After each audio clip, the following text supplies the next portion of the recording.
All right, we'll go ahead and get started. We're going to pick up where we left in John chapter 11. And so the story is going to flow right from where we were in chapter 10 down into chapter 11. And we've got Jesus teaching at the temple, and then he's going to leave. He's going to go back across the Jordan to where he had been baptizing at first, or where John had been baptizing at first. And so, yes, I'm sure it's user error.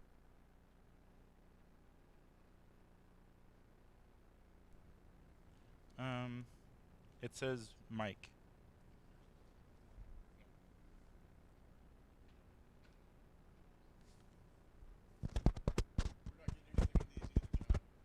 I'll just talk loud.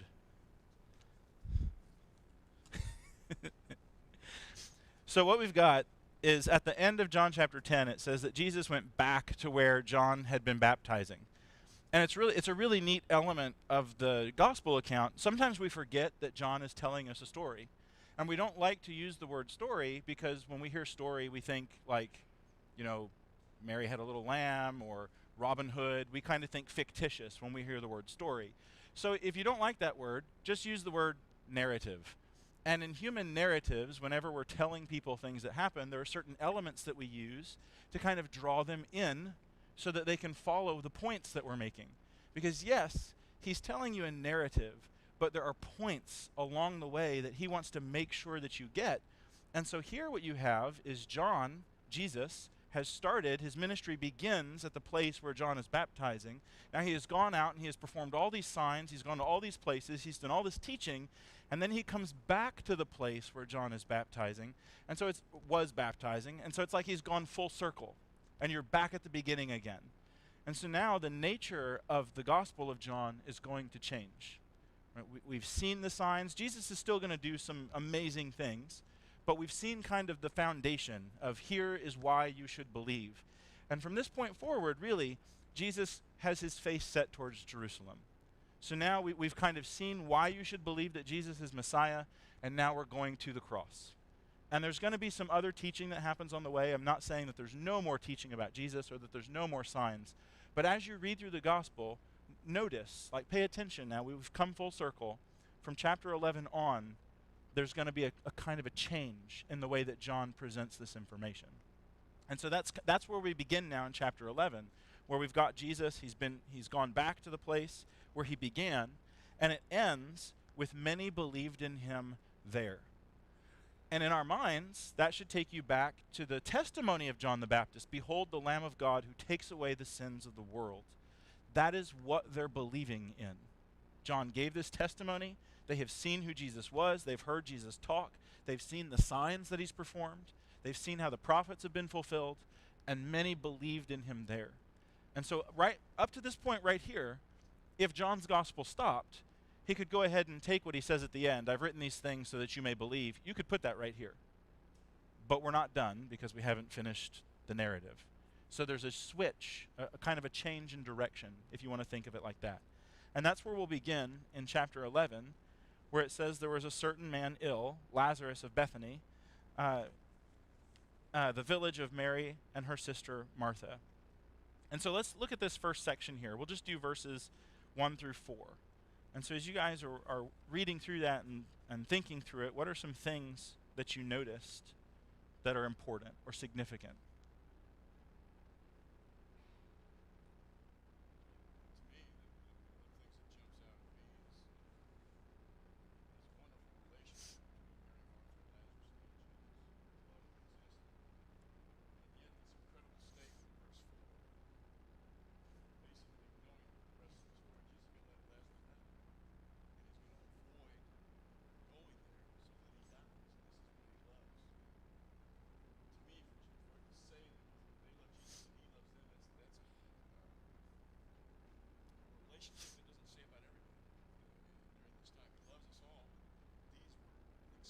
People in his life.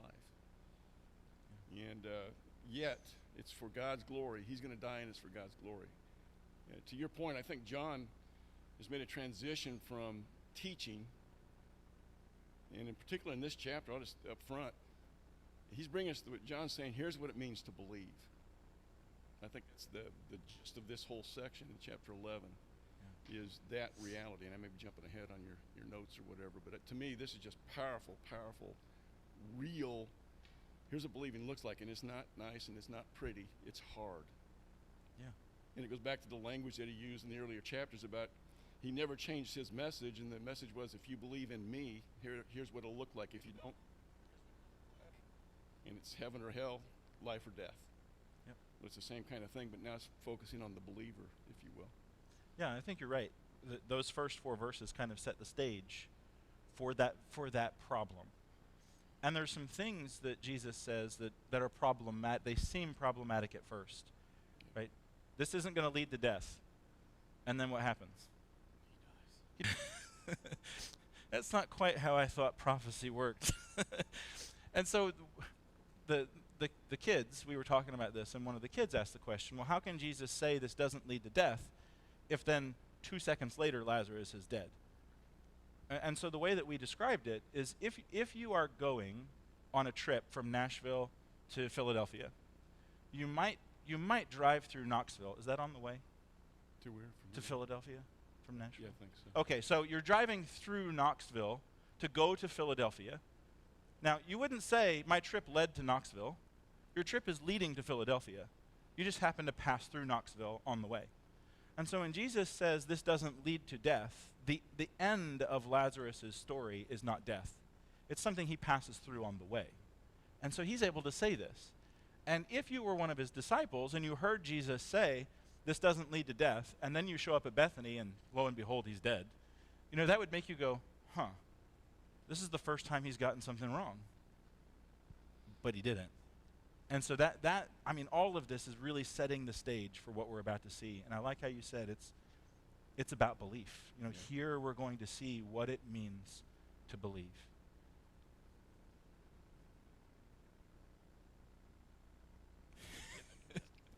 All right, so we'll right on. So let's go then into the next section. When Jesus shows up, the sisters come out separately, and both of them say the same thing. If you had been here, he wouldn't have died. Now, why do they say that?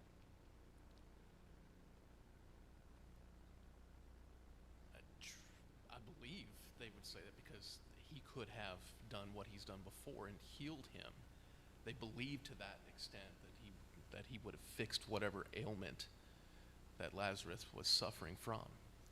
So that's at least what I thought. And I've also thought about how deep this relationship would go with Lazarus. I find it very interesting in verse 14 that he says that he's telling his disciples, I'm glad for your sakes that I was not there. You want to see how hard it would be for Jesus to witness this one that whom he loved to pass away like this. But then he said that the end goal is so that you might believe, and we're going to go to him for that. So again, this is I think this speaks to both his humanity and his deity of who he was. So, yeah. Well, the other side of that also is when you listen to Martha and to Mary, they knew the message. They knew who he was. Yep. And so they were convinced had he been there, Lazarus wouldn't have died. There was no question in their mind. But there's one other thing, I don't know if you wanted to talk about it, in verses 8 and 9. Verse 8, Rabbi, the Jews are seeking to stone you, and you're going there again, you're going back, and he says, are there not 12 hours in the day? Walks in the day does not stumble because he sees the light of this world, but if anyone walks in the night, he stumbles because the light is not in him. What are your thoughts about that? I think that's linked to this whole section very strongly. Oh, I agree, yeah. And so what you've got is, in the ancient world, just in case we're not familiar with it, in the ancient world they would divide the day into 12-hour sections. And they're not really 12-hour sections unless you just happen to live right on the equator. But they would take the daylight and divide it into 12 sections, which changed as the seasons lengthened and shortened. But you had 12 hours of daylight and 12 hours of evening. And that drives us crazy because we like our hours to all be the same length. But they weren't. So when Jesus says there's 12 hours of the day, that's what he's saying. You've got this daylight, and during the daylight hours, it's expected that you're going to be working because you can't work at night. And so then here, when he's talking to his disciples, what he seems to be saying, at least one element of what he's saying, is there's still things to do. And because it's daylight, no matter what is out there, no matter what perceived risks or real risks there actually are, it's time to do the works that God has called us to do. And if we wait until we perceive an opportune moment where our enemies can't see us, if we wait till the dark, then you won't do the works that God has called you to do because you'll be stumbling in the darkness. And so sometimes we find ourselves, and when I say we, I mean me, sometimes I find myself saying, well, this isn't really a good time for that, so I'll just wait. That's probably an indicator that I really ought to do the thing that I'm trying to talk myself out of doing. Well, this isn't really a good time to talk about the gospel. I'll wait for a more opportune moment. Now, when you think about who waits for opportune moments in the Gospels, who is it? Pharisees. It's Satan. Yeah, Yeah, it's the Pharisees. It's these enemies of Jesus. When Jesus is around and talking, when isn't there an opportune moment? Right? He is the one who takes every opportunity and every chance. He's the one, to him, it's daylight, and I've got my 12 hours to work. It's the enemy who says, I'm going to sit back and wait for a little while. And now I'm not saying that you have to stumble over yourselves and interrupt people and always be like Peter, right? That's not what I'm saying. But what I think we do see is that it's, while you're alive, here's your 12 hours. Make sure you're doing the work. Make sure that we're doing what we have been called to do. Yeah, and taking that back to God's going to be glorified in something that would be tragic to us. The second part of it is, Rabbi, you're going where they want to kill you. And they have the ability and the right by law to kill you if they want to stone you because you claim to be God. And then Jesus takes this picture of what they all understood and basically said, when I'm telling you what you to do it, it's light. Go do what I've told you. Don't look at the circumstances. Do what I've told you to do, what you know to do to serve me and honor me. That's belief. Yep. And it's this chapter just jumps out that way. And tying belief to action. That's the other thing that we see in John. Because it's interesting, he talks about it, the first sentence, if he'd just been in verse 9, we would have thought, well, if he's talking about the light of the world, it's just physical. But he makes the point in verse 10. Yeah. The light's not in him. Well, Jesus is the light. Right. So we've got the words of the sister. So Martha is going to come and Mary is going to come. And again, they're going to say the same things. If you had been here, he wouldn't have died. And so there is this profession of belief. And then in that statement, there's almost the question, why weren't you here? We know that you could have prevented this. They know perhaps the stories or the instances where Jesus has healed from afar. And so while Jesus is far away from Lazarus and he hears that Lazarus is ill, why doesn't he, like with the centurion's servant, say, go return, Lazarus will be well when you get there? Why doesn't he do that? And so when we approach this from the human perspective, these are real questions that we ought to be asking. Why didn't Jesus heal Lazarus from far away? Why does Jesus wait for him to die before going to see him? Why does he do this? And so from the human perspective, it's that question, why did God allow this bad thing to happen to somebody when he could have absolutely stopped it? And so what you're dealing with here is that problem. What does belief look like in the face of that question? And I think you see that exemplified, interestingly enough, in those two sisters. Both of them say the same thing. If you had been here, you could have saved him. Nevertheless, I know who you are. Yeah. And we struggle with that. We think of all the good things that God could have done, and we say, you didn't do that good thing, therefore now I don't believe. That's not what you see in the sisters. You see, we know you could have done this good thing, yet we still believe. And so when Jesus comes, you see that, like he said to the disciples at the very beginning, which is, I like how you said, this kind of sets the stage. This happened for God's glory. I forget sometimes that I am the pot and not the potter. I forget that sometimes God creates pots for dishonorable use, for things that, when they happen to me, I'd be like, this is not a good thing. You're right, it might not be a good thing, but God will bring good out of it. When some tragedy happens, we say, oh, this is terrible, it never should have happened. You're right, death should never happen. But out of those tragedies, God is able to bring amazingly beautiful things.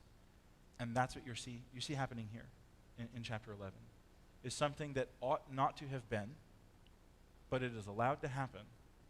And out of that comes this beautiful thing. When I think about my own life, one day I will die. I don't know when, but one day. It shouldn't happen. That day will be a terrible day. At least I hope you'll think it's a terrible day. That should be it's a bad day. It shouldn't happen. But at the end of that story, at the end of that narrative, is a resurrection of the dead, in which God comes and in me gets glory over death and Satan and sin. He triumphs over those things in my resurrection from the dead. That is an amazing thing. And for me to have to go through death, for God to be glorified in that way, so be it. And what makes that happen is you believe. Yes. God's glorified when we believe. That's the thing that jumps out of this to me. And because he says to them, they're the followers. They're the ones that are going to die with him. And he said, I'm glad this happened this way so that you may believe. He's letting them know. I think the other thing, when it says in verse 17, Lazarus wasn't just dead. To a Jew, he was now really dead. And we kind of laugh at that, but this is when the body was starting to decay after the third day. And the Jews didn't consider you dead, from what I've read in the rabbis and all the other history, until you were dead 4 days. So there's no question that Lazarus is gone. And so that belief amps up another level, if you will, if you were a Jew, because he's raising somebody now whose body's decaying, is smelling, because he's going to say it later in the text. So then, at the end of this section that we're looking at now, we have the response of Thomas. She kind of had this discussion with the disciples. I'm glad that we weren't there so that you will believe. Let us go. And it's interesting in verse 16, I've always thought, where is Peter when I read this? But Thomas speaks up and says, let us go with him that we may die also. Here's another statement of belief. Now, when push comes to shove, that's not going to be exactly the way things play out. But we often think of Thomas. How often do you hear Thomas called doubting Thomas, right? We hear him called that a lot. I don't think that's fair. He's believing Thomas, right? In fact, one of the reasons why I am sure that Jesus is raised from the dead is because of Thomas. You know, I won't believe this until I see. You know, so here's somebody, all right, I'm with Thomas, I got you. But here he stands up and he's the one that says, let us go so that we can die too. This is belief. And when you look throughout history at the believers at different times, you see this. You see this absolute unwavering trust in the resurrection of the dead, the bodily resurrection of the dead, which allows them to say things like, let us go die also. Because if you truly believe that you will be raised from the dead, then what is death? A light, momentary affliction compared to the weight of eternal glory. The Romans, to kind of leave the narrative for just a second and look at the impact of this narrative on Christians, the Romans could not comprehend how Christians being led to the Colosseum to be fed to wild beasts could go singing. They sang. When they were brought into the Colosseum, with all the chaos that was around them, they would gather into small circles and pray. It was actually very disappointing for the crowds in the Colosseum and very dumbfounding. What is wrong with these people is the question. Well, something was very right. They believed in the resurrection of the dead and the one through whom that resurrection would take place. And so they're able to face these situations fearlessly, or courageously is maybe a better word, with great courage, with the strength of their faith. And I think we see that kind of personified here in the sisters. If you had been here, you could have raised him, but we still believe. And so here's just Thomas, let us go that we may die with him. That's a powerful statement. And I often find myself asking the question, if I were in the first century Judea and I'm here with Jesus and he seems determined to go get killed, would I follow him to Jerusalem?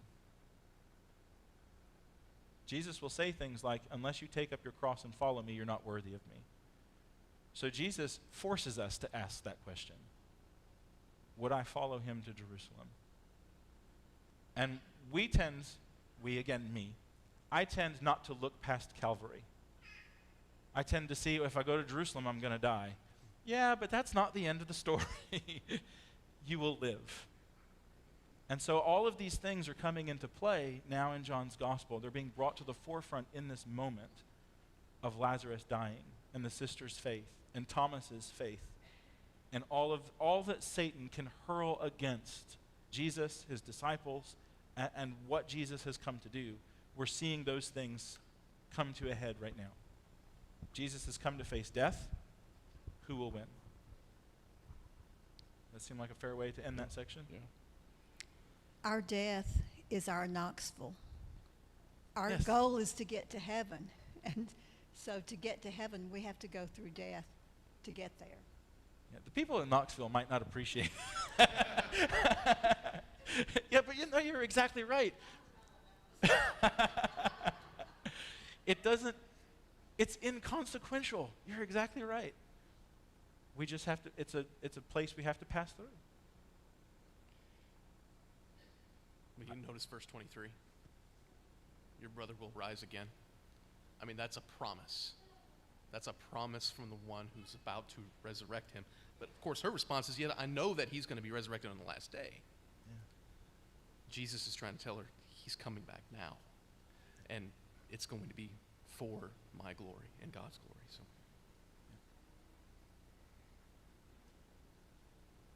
So in that section that Derek has brought us into, I think you're exactly right. That seems to be like the pinnacle of this section. So verses 17 through 27, your brother will rise again. And so we have this promise. We should be able to say the response here, yes, I know that he will be raised again on the last day. I know that I will be raised again on the last day. And now if I really do know that, then I can view death as Knoxville. It's a stop on the way to Philadelphia. I don't have to be afraid of it any longer. And when we think about what is written over in the letter to the Hebrews, death has kept us in slavery. Yeah. Lifelong fear of death has kept us in bondage to those things which we ought not to be bound by. We're afraid to do certain things because we might die. You don't have to be afraid of that anymore. You don't have to be afraid of all the wrath and the fury and the anger of the evil one. What's the worst thing that he can do? What is his weapon? Death.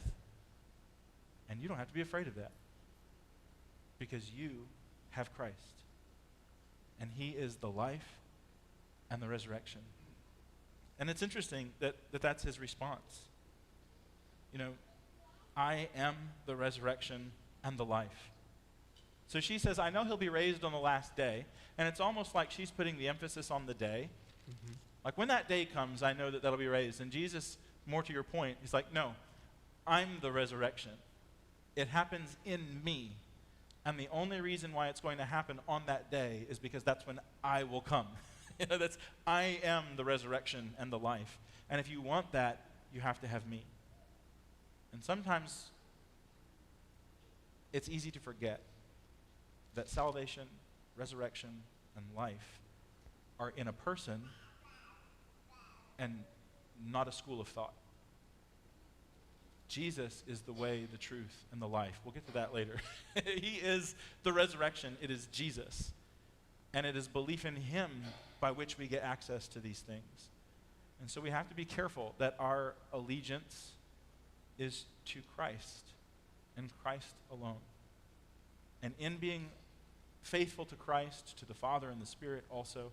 But here is this bold statement, I am the resurrection and the life, and whoever believes in me, though he dies, yet shall he live. And then the question, do you believe that? You have to answer. I mean, you don't have to answer right now.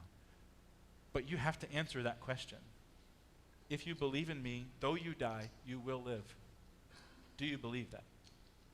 On the flip side of that, there's the parallel passage that we've already looked at in John chapter 8. It says, unless you believe that I am he, you will die Yes. in your sin, right? So there is no resurrection of life for you because you don't believe who I am. So here is the opposite of that in a very clear statement about your belief being connected to the resurrection, right? You have to believe this, otherwise you are going to die. Yeah. That comes back to your point earlier. It's about this choice. It's about Jesus. Will you believe in him, yes or no? Without regard to circumstances, without regard to conditions, without regard to anything other than, do you believe? Based on this, what's been presented. And the question here, and her response is perfect. But she's going to understand what that response really means as we go further down in the text. It means I can lose my brother. I can lose everything, but we'll all live if we're believers. Yep. And God will be glorified. It's ultimately to God's glory, the final picture. How little we are in the view of the world, and yet in God's eyes, our belief and relationship with him, from my perspective, is the most, it glorifies him for me and you and I and everyone else. To believe in him and have that relationship through Jesus. Yeah. It's beyond comprehension. It is. Any comments or questions before we move into the next section? We've been talking a lot. I want to make sure that y'all know. Feel free to just raise your hand up, and if I don't see, just yell at me. Okay. So the next section is actually there's an untrue trivia question. People will say, what is the shortest Bible verse? And they'll say, well, it's John 11:35, Jesus wept. I used to use that when I was a kid. Yeah, that's the right answer in English, but it's not the shortest verse in the original language. So I tricked my kids with that. There's actually a different, anyway. So we try and trick each other when we play Bible trivia games. So Jesus is going to weep. But he already knew this is going to happen. Why does he cry?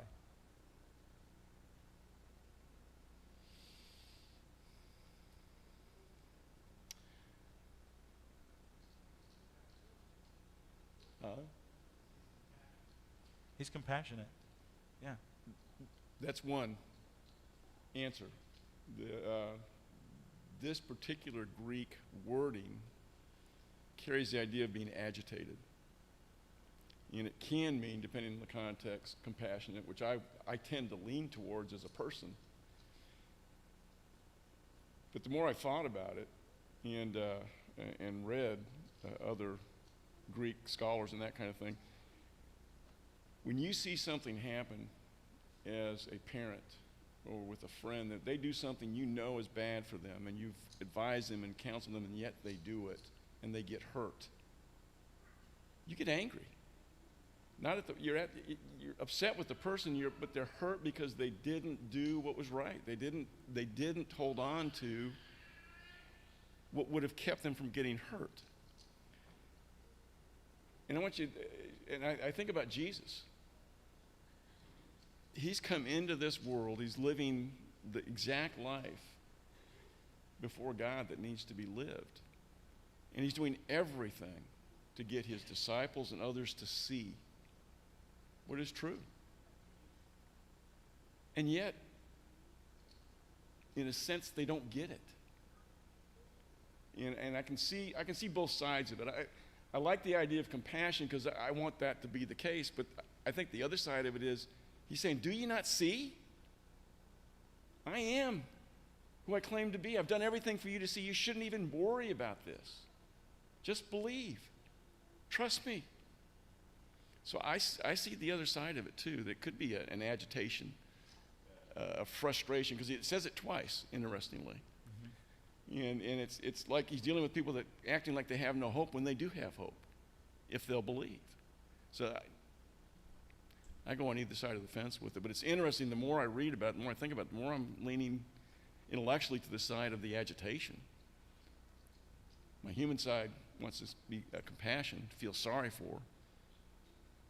But yet he knows what the outcome's going to be. God's going to be glorified, and Lazarus is going to be raised, and he's going to do some incredible things. And yet, we're going to see later, in spite of all that and people seeing it, they're not going to believe. And he knows that. So. Yeah. And you get a sense of that at the end, where some of the Jews say, see how he loved him, in verse 36. Yeah. And then verse 37, but some of them said. Yeah. So this is almost like they're using this as an opportunity to take a dig at Jesus. You know, if he really is who he said he is, you know, I mean, earlier he just claimed that he was God. He and the Father are one. You know, if that's who he is, this one who opened the eyes of the blind, so John 10 is fresh in their memory, could he not also have kept this man from dying? And so it's almost like they're taking a personal tragedy, and they're saying, if you were really God, you could have stopped this. And so it's almost like a replay of the temptations that Satan brings to Jesus at the beginning of his ministry. You know, if you're the Son of God, throw yourself down, and he'll keep you safe. And Jesus' response is, wait, that's not how this works. And when we think about what this ought to do, is this ought to cause us to stop using certain arguments for or against things like miracles. In the New Testament documents, right, in first century, miracles are happening. But Paul has this thorn in the flesh. Why doesn't he get healed? Yeah. Why doesn't he just heal himself? Epaphroditus, a faithful servant, a fellow worker with Paul, is deathly ill. Why doesn't Paul just heal him? In fact, why don't they just heal everybody all the time? Well, because that's not what the miracles were for, and that's not how they worked. They happen when it is appropriate to glorify God. It is the Spirit who works those miracles as he wills. And so when we come here, and this question, it's really kind of a question that I have found myself asking before. Why don't you just do the miracle now? It's not really a good question. God will work them when God wants them to be worked. And so it's interesting here from a couple different angles. Not only do we realize that none of the people in the first century were in control of the Spirit chose when to do things. And then here, don't ever use personal tragedy as an opportunity to make a theological point. Yeah. That is a time. We talked earlier about waiting for the opportune time. That is a moment when maybe you should wait for an opportune time. Right? That's not when you bring up an argument. That's when we look at the comfort that we have, or the place where you can find comfort, depending on what the situation may be. And so here you see the level of contempt that his enemies had for him on a personal level. His friend dies, and they're going to use that against him. Any other thoughts about that section, 28 through 37?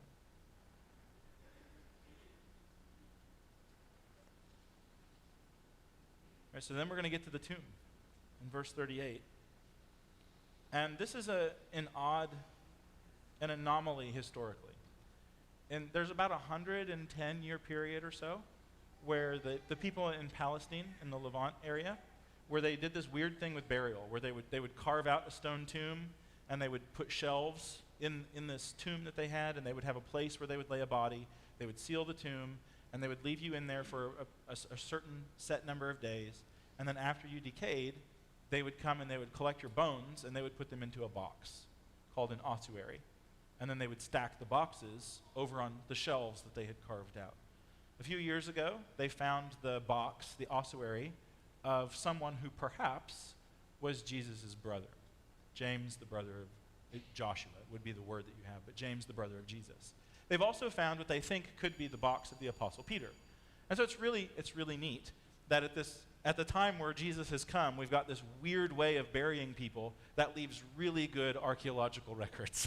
And so it's almost like God kind of worked that out for us. But that's what you're seeing, this process of burying Lazarus, where they've put him in the tomb, they've sealed it. It's the same thing they'll do when Jesus dies. They'll put him in the tomb, and they'll seal it. And normally that stone will stay in place for the set number of days. And so when Jesus comes and says, roll the stone away, that's an odd thing. It doesn't get rolled away until it's time to collect the bones. And there's an objection to him. We can't do that. It's been 4 days. He's going to be smelly. Yeah, you're exactly right. Also, if you were hidden in there without food and you were in there for 4 days, you'd be dead. So There's not, what I'm trying to say is there's not a way to fake this. Yeah. People knew what death looked like. They wouldn't put you in the tomb unless they were pretty sure that you were dead. There are certain reflexes that we can use on people. Like if you're passed out and I poke you in the eye, your eye is going to twitch. Right? That is an what's the word? Autonomous reflex. Where are my doctors when I need them? Anyway, if you're passed out and I poke you in the eye, your eye is going to move because that's bad when you get poked in the eye. If you are dead and I poke you in the eye, your eye doesn't move. And so people in the ancient world knew stuff like that too. They knew how to tell when somebody was dead. They put the dead man in the tomb. Jesus comes and says, roll the stone away. Absolutely ridiculous. If you're one of his enemies right now, you're like, yeah, let's roll the stone out of the way. Let's do this. Because you know what death looks like, and you know that he is about to embarrass himself. So let's do that. That's why there's no objections from the enemies. Let's roll it away. It's the faithful people who said, wait, we can't do that. And so they're going to roll the stone away, and Jesus is going to say, Lazarus, come out. And he does. And he's described in verse 44 as the man who had died. When the man who had died came out, his hands and feet were bound with linen straps, and his face is wrapped with a cloth, and Jesus said, unbind them and let them go. So again, John is telling us what happened. This is absolutely what happened, but it's also a picture. Right? We had been held in lifelong slavery to death, and now in Christ we are unbound and let go. It's a really beautiful picture. So what do you guys see in that section? Well, I think the other thing he does here,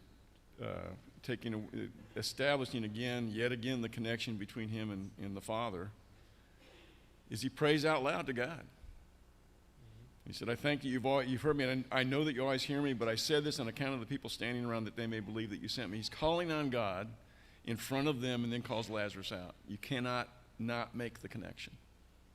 You can deny it, which some end up doing, but there's no question now that he's prayed aloud and called Lazarus out, and Lazarus comes walking out. It's unequivocal, the connection that's been made. Seems to me there's a bit of foreshadowing too with Jesus' own resurrection, right? Yeah. With the way this looks. Here it would be, absolutely amazing and a twist that nobody saw coming that he would do this. But then also 3 days post his crucifixion, this happens again. So True power over death. So what we've seen is his power over elements, power over maladies that afflict us as humans, now power over death, right? So this is everything. And then you see what the end result was, that people believed in him, although some can end up being conspiring against him to kill him, of course. But this is something that you cannot deny. This is those evidences that we have to look at and say, okay, you have to make the decision. Are you going to believe or are you not? And to that point, now he's, as you've established over everything, there is nothing that should get in the way of that belief. No circumstance, situation, anticipation of the future should change your belief in God and trusting him to do what he wills to be done. Which, when we go to the next section, we're going to see what it looks like when you go the other direction. That's exactly right. And that's one of the amazing things that God does for us, is he actually makes it, like you're saying, easy to believe. You just have to choose. Yeah. And I think we're out of time. So we won't get to talk about Caiaphas and his prophecy. But if you look in that last section there, verse 45 to the end, you do now see the opposite. What do you do if you don't believe in Messiah? You have to get rid of him somehow. Mm-hmm. You can ignore him, you can reject him, they will try and kill him. But Jesus is so in your face with who he is, you have to do something. You have to accept him, you have to reject him. That's where we'll leave it, and we'll pick up next time